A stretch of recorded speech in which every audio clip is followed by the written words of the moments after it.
Hi all, welcome back to Shweta blog. ಇವತ್ತು ನಾನು ಸಬ್ಸಿಗೆ ಸೊಪ್ಪು ಮಸಾಲೆ ರೊಟ್ಟಿನ ಯಾವ ರೀತಿಯಾಗಿ ಮಾಡೋದಂತ ತಿಳಿಸ್ಕೊಡ್ತೀನಿ. ತುಂಬ ಸಾಫ್ಟಾಗಿ ಹಾಗೆ ಕ್ರಿಸ್ಪಿಯಾಗೂ ಕೂಡ ಇರುತ್ತೆ. ಈ ರೊಟ್ಟಿ ಯಾವಾಗ ತಿನ್ನೋಕ್ಕೂ ಕೂಡ ಫೇವ್ರೆಟ್. ಹಾಗೆಯೇ ಯಾವ ಒಂದು ವಾತಾವರಣದಲ್ಲೂ ಅಂದರೆ ಚಳಿ ಇರಲಿ, ಬಿಸಿಲಿರಲಿ, ಬೇಸಿಗೆ ಇರಲಿ, ಮಳೆಗಾಲ ಇರಲಿ ಅಥವಾ ಯಾವುದೇ ಸಿಚುವೇಶನ್ ಇರ್ಬೋದು, ರೊಟ್ಟಿ ಅಂತ ಬಂದಾಗ ತಿನ್ನೋದು ಬೇಡ ಅಂತ ಅನಿಸೋದೇ ಇಲ್ಲ. ರೊಟ್ಟಿ ಅಂದರೆ ಅಬ್ಬಾ ತಿನ್ಬಿಡೋಣ ಅನ್ನೋ ಥರ ಫೀಲ್ ಆಗುತ್ತೆ. ಅದು ರೊಟ್ಟಿ ಜೊತೆಗೆ ಈ ಗುಡ್ಗಾರ, ಬೆಣ್ಣೆ, ತುಪ್ಪ, ಖಾರವಾಗಿರುವಂಥ ಚಟ್ನಿ ಪುಡಿ ಇದ್ರಂತೂ ಸಕ್ಕ ಟೇಸ್ಟಿಯಾಗಿರುತ್ತೆ. ಬನ್ನಿ ಇವತ್ತು ನಾನು ನಿಮಗೆ ರೊಟ್ಟಿನ ಮಾಡೋದು ಹೇಗೆ ಅಂತ ತೋರಿಸ್ಕೊಡ್ತೀನಿ. ನಾನು ಈವ್ನಿಂಗ್ ಬ್ಲಾಗ್ನ ಮಾಡ್ತಾ ಇದ್ದೀನಿ. ಇವತ್ತು ಮಂಗಳವಾರ ಆಫೀಸಿಂದ ಬಂದಿದ್ದ ನಂತರ ಸ್ವಲ್ಪ ಚಳಿ ಇರೋದ್ರಿಂದ ಸ್ವಲ್ಪ ವಾರ್ಮ್ ವಾಟರ್ನ ಕುಡಿಯೋಣ ಅಂತ ಹೇಳಿಬಿಟ್ಟು ಒಂದು ಪಾತ್ರೆಯಲ್ಲಿ 1 ಲೀಟ್ರ್ ಆಗೋಷ್ಟು ನೀರನ್ನ ಹಾಕ್ಕೊಂಡು ಇಟ್ಕೋತಾ ಇದ್ದೀನಿ. ಸ್ವಲ್ಪ ಬೆಚ್ಚಗೆ ಮಾಡಿಕೊಂಡು ಒಂದು ಬಾಟಲ್ಗೆ ಹಾಕ್ಕೊಂಡು ಇಟ್ಕೊಂಡ್ಬಿಟ್ರೆ ಕುಡಿಯೋದಕ್ಕೆ ಈಸಿ ಆಗುತ್ತೆ ಅಂತ. ಈಗ ನಾನು ರೊಟ್ಟಿನ ಮಾಡ್ತಾ ಇದ್ದೀನಿ. ಬನ್ನಿ, ಅರ್ಧ ತಾಲಿ ಆಗೋಷ್ಟು ನೀರನ್ನ ಹಾಕ್ಕೊಂಡಿದ್ದೀನಿ. ಹಾಗೆ ರುಚಿಗೆ ತಕ್ಕಷ್ಟು ಉಪ್ಪನ್ನ ಹಾಕ್ಕೊಳ್ಬೇಕು. ಇಲ್ಲಿ ನಾನು ಕಲ್ಲುಪ್ಪನ್ನ ಬಳಸ್ತಾ ಇದ್ದೀನಿ. ಪಿಂಕ್ ಸಾಲ್ಟಲ್ಲೂ ಕೂಡ ಕಲ್ಲುಪ್ಪು ಸಿಗುತ್ತೆ.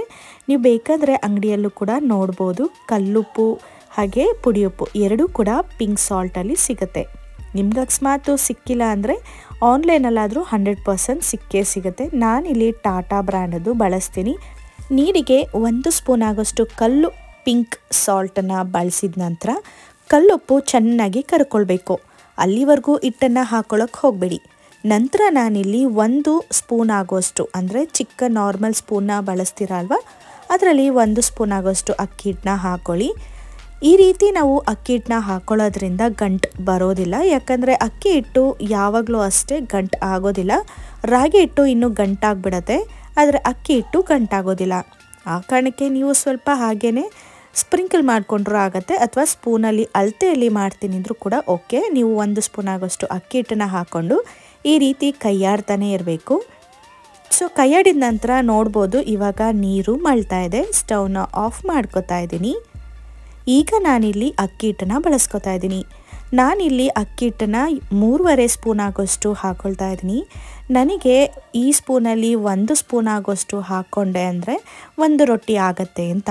ಎಷ್ಟೋ ಮನೆಗಳಲ್ಲಿ ಇದೇ ರೀತಿ ಅಲ್ವಾ, ಬಟ್ಲುಗಳನ್ನ ಬಳಸ್ತಿರ್ತಾರೆ ಅಥವಾ ಸೌಟಲ್ಲಿ ಅಳತೆ ತಗೊಂಡು 1 ಸೌಟ್ ಅಥವಾ 1 ಬಟ್ಲ ಹಾಕಿದ್ರೆ 1 ರೊಟ್ಟಿ ಅನ್ನೋ ಒಂದು ಅಳತೆಯಲ್ಲಿ ಮಾಡ್ತಾರೆ. ಅಕ್ಕಿ ಹಿಟ್ಟನ್ನ ಬಿಸಿ ನೀರಿಗೆ ಹಾಕಿದ ನಂತರ 1 ಸ್ಪೂನ್ನ ಬಳಸ್ಕೊಂಡು ಈ ರೀತಿ ಕೈಯಾಡ್ಕೊಳ್ಬೇಕು. ಅದಾದಮೇಲೆ ಕರೆಕ್ಟಾಗಿ 5 ನಿಮಿಷ ಬಿಡಬೇಕು. ಅದಾದಮೇಲೆ ನೀವು ಈ ಥರ ತಟ್ಟೆ ಅಥವಾ ಏನಾದರೂ ಕ್ಲೋಸ್ ಮಾಡಿರ್ತೀರಲ್ವ, ಅದನ್ನು ತೆಗೆದ ತಕ್ಷಣ ಆ ಘಮ ಬರುತ್ತೆ ಗೊತ್ತಾ, ತುಂಬಾ ಚೆನ್ನಾಗಿರುತ್ತೆ. ಒಂಥರ ಘಮ ಬರ್ತಾ ಇರುತ್ತೆ. ಈ ಅಕ್ಕಿ ಹಿಟ್ಟೆಲ್ಲ ಸ್ವಲ್ಪ ವಾರ್ಮ್ ಆಗಿರುತ್ತೆ ಅಲ್ವಾ, ಒಂಥರ ಚೆನ್ನಾಗಿರುತ್ತೆ ಘಮ. ಸೊ ಈ ರೀತಿ ಆದಮೇಲೆ ಸ್ವಲ್ಪ ತಣ್ಣಗಾಗೋದಕ್ಕೂ ಬಿಡಬೇಕು. ಆ ಕಾರಣಕ್ಕೆ ನಾನು 5 ನಿಮಿಷ ಹಾಗೆ ಬಿಟ್ಟಿದ್ದೆ. ತಣ್ಣಗೂ ಆಗುತ್ತೆ, ಹಾಗೆಯೇ ಸ್ವಲ್ಪ ಹರಡ್ಕೊಳ್ಳುತ್ತೆ ಹಿಟ್ಟೆಲ್ಲ ಅಂತ ಹೇಳಿ. ಈಗ ನಾನಿಲ್ಲಿ 1 ಬಟ್ಲಾಗೋಷ್ಟು ಸಬ್ಸಿಗೆ ಸೊಪ್ಪನ್ನ ತಗೊಳ್ತಾ ಇದ್ದೀನಿ. ಜೊತೆಗೆ ಅರ್ಧ ಹಿಡಿ ಆಗೋಷ್ಟು ತೆಂಗಿನಕಾಯಿನ ಹಾಕೋತಾ ಇದ್ದೀನಿ. 2 ಕಡ್ಡಿ ಆಗೋಷ್ಟು ಕರಿಬೇವಿನ ಸೊಪ್ಪನ್ನ ಈ ರೀತಿ ಸಣ್ಣದಾಗಿ ಹೆಚ್ಕೊಳ್ಳೋದಕ್ಕಿಂತ ಈ ರೀತಿ ಕಟ್ ಮಾಡೋದು ಬೆಟರ್. ಅದಕ್ಕೆ ನಾನು ಸೀಸರ್ನ ಬಳಸ್ಕೊಂಡು ಕಟ್ ಮಾಡ್ಕೋತಾ ಇದ್ದೀನಿ. ಇನ್ನು ಕೊತ್ತಂಬರಿ ಸೊಪ್ಪನ್ನು ಕೂಡ ಹಾಕ್ಕೊಳ್ಬೇಕು. ನಾನಿಲ್ಲಿ ಸ್ವಲ್ಪ ಕೊತ್ತಂಬರಿ ಸೊಪ್ಪಿತ್ತು, ಆ ಕಾರಣಕ್ಕೆ ಸ್ವಲ್ಪನ ಬಳಸಿದ್ದೀನಿ. ಕೊತ್ತಂಬರಿ ಸೊಪ್ಪು ತುಂಬ ಇಷ್ಟಪಡೋರು ಸ್ವಲ್ಪ ಜಾಸ್ತಿನೂ ಕೂಡ ಹಾಕ್ಕೊಳ್ಬೋದು. ನಾನಿಲ್ಲಿ ಕತ್ತರಿನ ಬಳಸ್ಕೊಂಡು ಸಣ್ಣದಾಗಿ ಹೆಚ್ಕೋತಾ ಇದ್ದೀನಿ. ನಂತರ ಇಲ್ಲಿ 1 ಮೀಡಿಯಮ್ ಸೈಜ್ ಆದಂಥ ಈರುಳ್ಳಿನ ಸಣ್ಣದಾಗಿ ಹೆಚ್ಚಿ ಹಾಕ್ಕೊಂಡಿದ್ದೀನಿ. ನಂತರ ಚಿಕ್ಕ ಸ್ಪೂನಲ್ಲಿ 1 ಸ್ಪೂನ್ ಆಗೋಷ್ಟು ಜೀರಿಗೆ, ಇಷ್ಟನ್ನು ಕೂಡ ಹಾಕ್ಕೊಂಡು ಮತ್ತೆ ಸೌಟಲ್ಲಿ ಚೆನ್ನಾಗಿ ಮಿಕ್ಸ್ ಮಾಡ್ಕೋಬೇಕು. ಎಲ್ಲ ಹಾಕಿರುವಂಥ ಇಂಗ್ರೀಡಿಯೆಂಟ್ಸ್ ನೀಟಾಗಿ ಎಲ್ಲ ಕಡೆ ಇಟ್ಟಿಗೂ ಕೂಡ ಮಿಕ್ಸ್ ಆಗಬೇಕು. ಆ ರೀತಿ ಮಿಕ್ಸ್ ಮಾಡ್ಕೋಬೇಕು.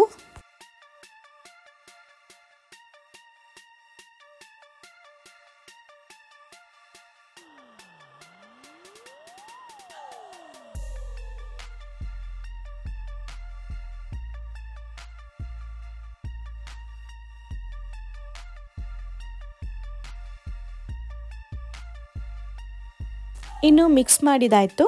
ಸ್ವಲ್ಪ ನೀರನ್ನ ಹಾಕ್ಕೊಂಡು ಚೆನ್ನಾಗಿ ಮಿದ್ದಬೇಕು, ಹಾಗೆಯೇ ಸ್ವಲ್ಪ ನಾದಬೇಕು.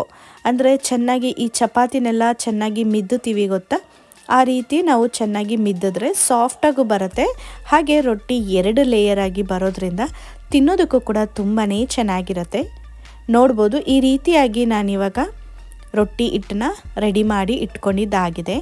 ಇವಾಗ ನಾನು ಒಂದು 2 ನಿಮಿಷ ಈ ರೀತಿ ಕ್ಲೋಸ್ ಮಾಡಿ ಇಡ್ತೀನಿ. ಸೊ ಇವಾಗ ರೊಟ್ಟಿ ಹಿಟ್ಟಂತೂ ಕಲಸಿದಾಗಿದೆ. ಅದು ನೆನ್ಕೊಳ್ಳೋ ಅಷ್ಟರೊಳಗೆ ಈ ಕಡೆ ನಾವು ರೊಟ್ಟಿ ತಟ್ಟೋದಕ್ಕೆ ಏನೆಲ್ಲ ಬೇಕು, ಹಾಗೆ ಬೇಯಿಸೋದಕ್ಕೆ ಏನೆಲ್ಲ ಬೇಕು, ಹಾಗೆ ಆ ಜಾಗನೆಲ್ಲ ನೀಟಾಗಿ ಅರೇಂಜ್ ಮಾಡ್ಕೊಂಡ್ಬಿಟ್ರೆ ನಮಗೆ ತಟ್ಟೋವಾಗ ಏನಾದರೂ ಬೇಕಂದರೆ ಮತ್ತೆ ಹೋಗಿ ತಗೊಳ್ಳೋ ಥರ ಏನೂ ಆಗೋದಿಲ್ಲ. ಈಗ ಹಿಟ್ಟನ್ನು ತಟ್ಟೋದಕ್ಕೆ ಮಣೆ ಇರ್ಬೋದು, ಮಣೆ ಕೆಳಗಡೆ ಬಟ್ಟೆ, ಹಾಗೆ ಹಿಟ್ಟನ್ನು ತಟ್ಟೋದಕ್ಕೆ ಅಕ್ಕಿ ಹಿಟ್ಟು ಕೂಡ ಇಂಪಾರ್ಟೆಂಟೇ ಅಲ್ವಾ.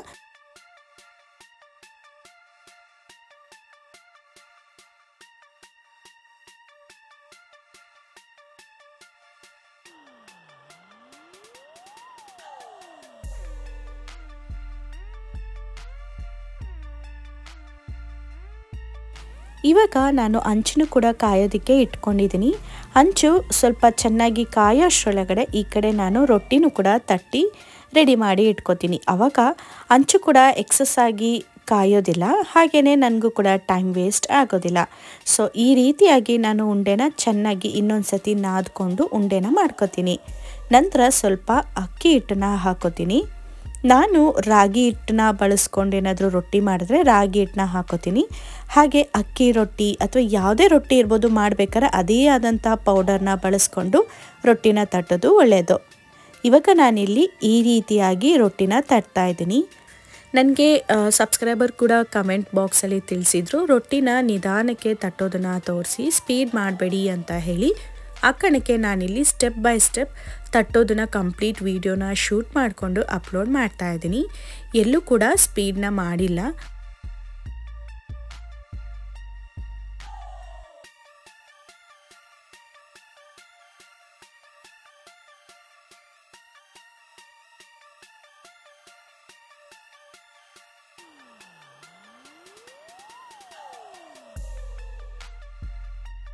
ರೊಟ್ಟಿನ ತಟ್ಟಬೇಕಾದ್ರೆ ಏನಾದರೂ ಹಿಟ್ಟು ಅಂಟದಿದೆ ಕೈಗೆ ಅಂದರೆ ಸ್ವಲ್ಪ ಹಿಟ್ಟನ್ನು ಹದ್ಕೊಂಡು ಅಥವಾ ಹಿಟ್ಟಿಗೆ ಸ್ವಲ್ಪ ಟಚ್ ಮಾಡಿಕೊಂಡು ಕೈನ ಈ ರೀತಿ ತಟ್ಕೊಳ್ಳಿ. ನಂತರ ಹಿಟ್ಟಿರುತ್ತೆ ಅಲ್ವಾ ರೊಟ್ಟಿ ಮೇಲೆ, ಹೇಗೆ ಇರುತ್ತೆ ಅಂತ ಅಂದ್ಕೋಬೇಡಿ, ಸ್ವಲ್ಪ ನೀರಿರುತ್ತೆ ಅಲ್ವಾ, ಆ ನೀರಲ್ಲೂ ಕೂಡ ತಟ್ಕೋಬೋದು. ನೆಕ್ಸ್ಟ್ ರೊಟ್ಟಿಯಿಂದ ಯಾವ ರೀತಿಯಾಗಿ ಮಾಡೋದಂತ ತೋರಿಸ್ತೀನಿ ನಿಮಗೆ. ಇವಾಗ ನಾನು ತಟ್ಟಿಟ್ಕೊಂಡಿರುವಂಥ ರೊಟ್ಟಿನ ಹಂಚಿನ ಮೇಲೆ ಹಾಕ್ಕೊಂಡಿದ್ದೀನಿ. ಹಾಗೆ ಉರಿನ ಮೀಡಿಯಮ್ ಫ್ಲೇಮಲ್ಲೇ ಕೊಟ್ಟಿದ್ದೀನಿ. ಸೊ ಮೀಡಿಯಮ್ ಫ್ಲೇಮಲ್ಲಿ ಇಟ್ಟರೆ ಕರೆಕ್ಟಾಗಿ ಬೇಯ್ತಾ ಇರುತ್ತೆ. ನಿಮಗೆ ಸ್ವಲ್ಪ ಕ್ವಿಕ್ಕಾಗಿ ಬೇಕು ಅಂದರೆ ಸ್ವಲ್ಪ ಉರಿನ ಜಾಸ್ತಿನೂ ಕೂಡ ಮಾಡ್ಕೋಬೋದು. ಈಗ ಇನ್ನೊಂದು ರೊಟ್ಟಿ ಮಾಡ್ಕೊಳ್ಳೋದಕ್ಕೆ ಈ ರೀತಿಯಾಗಿ ಉಂಡೆನ ಮಾಡ್ಕೋತಾ ಇದ್ದೀನಿ. ನೀವು ಕೈಯಲ್ಲಾದರೂ ನಾದ್ಕೊಳ್ಳಿ ಅಥವಾ ಮಣೆ ಮೇಲೆ ಈ ರೀತಿ ನಾದ್ಕೊಂಡ್ರು ಕೂಡ ಓಕೆ.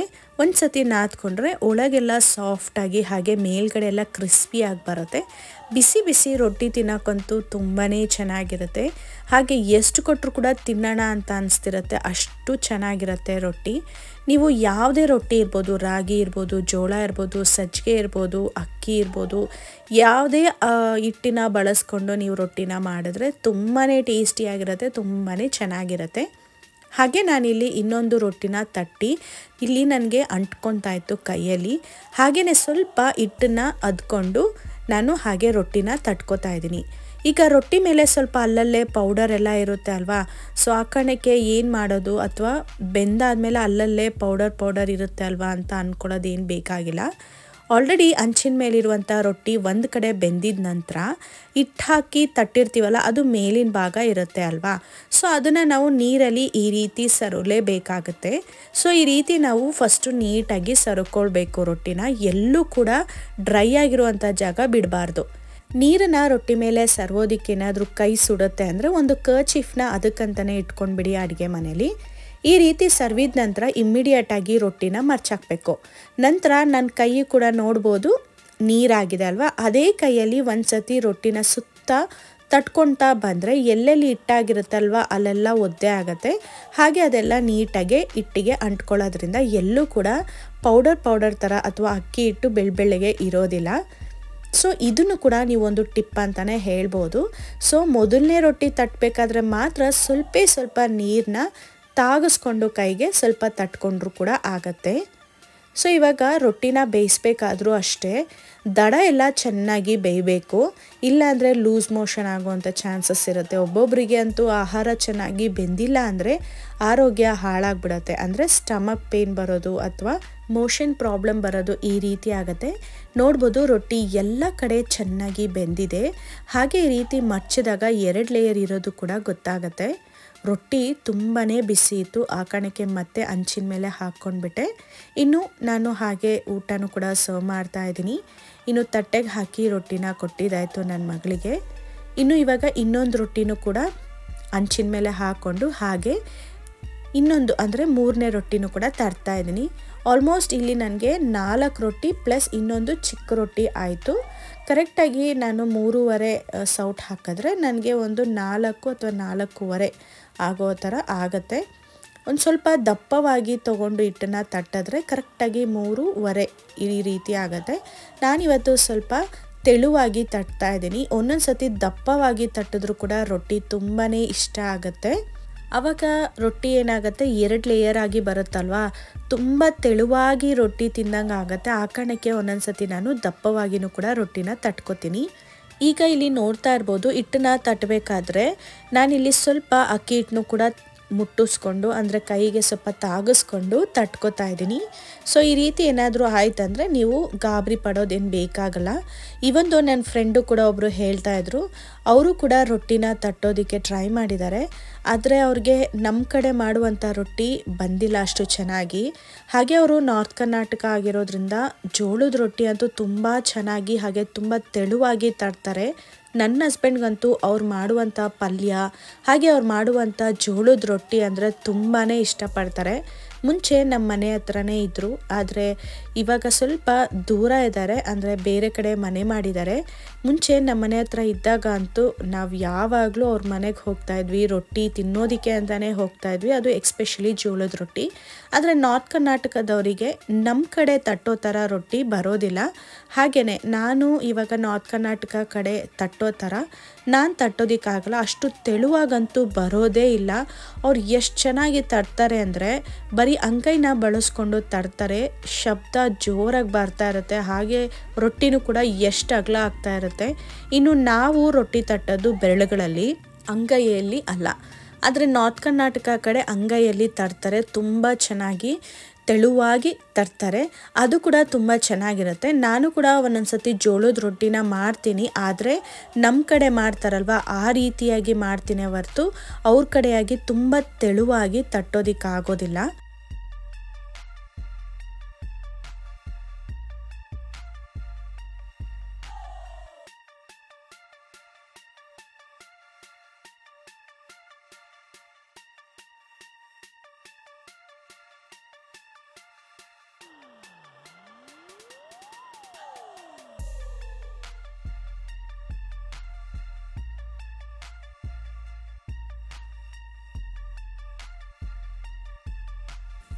ನೋಡಿದ್ರಿ ಅಲ್ವಾ, ತುಂಬ ಟೇಸ್ಟಿಯಾಗಿ ಹಾಗೆ ಮಸಾಲ ಅಕ್ಕಿ ರೊಟ್ಟಿನ ಯಾವ ರೀತಿಯಾಗಿ ಮಾಡೋದು ಅಂತ ಹೇಳಿ. ಸಬ್ಸಿಗೆ ಮಸಾಲ ರೊಟ್ಟಿ ನಿಮಗೂ ಕೂಡ ನಾನು ತೋರಿಸಿರೋಂಥ ರೀತಿ ಅರ್ಥ ಆಗಿದೆ ಅಂತ ಅನ್ಕೋತೀನಿ. ನೀವು ಕೂಡ ಟ್ರೈ ಮಾಡಿ. ಇದ್ರ ಜೊತೆಗೆ ಚಟ್ನಿ ಪುಡಿ, ತುಪ್ಪ, ಬೆಣ್ಣೆ ಹಾಗೆಯೇ ಗೊಡ್ಗಾರ ಇದ್ರಂತೂ ಸೂಪರ್ ಟೇಸ್ಟಿಯಾಗಿರುತ್ತೆ. ಆದರೆ ಇವತ್ತು ನಾನು ಗೊಡ್ಗಾರನ ಮಾಡಿಲ್ಲ, ಇದ್ರ ಜೊತೆಗೆ ಪಲ್ಯನ ಮಾಡಿದ್ದೀನಿ.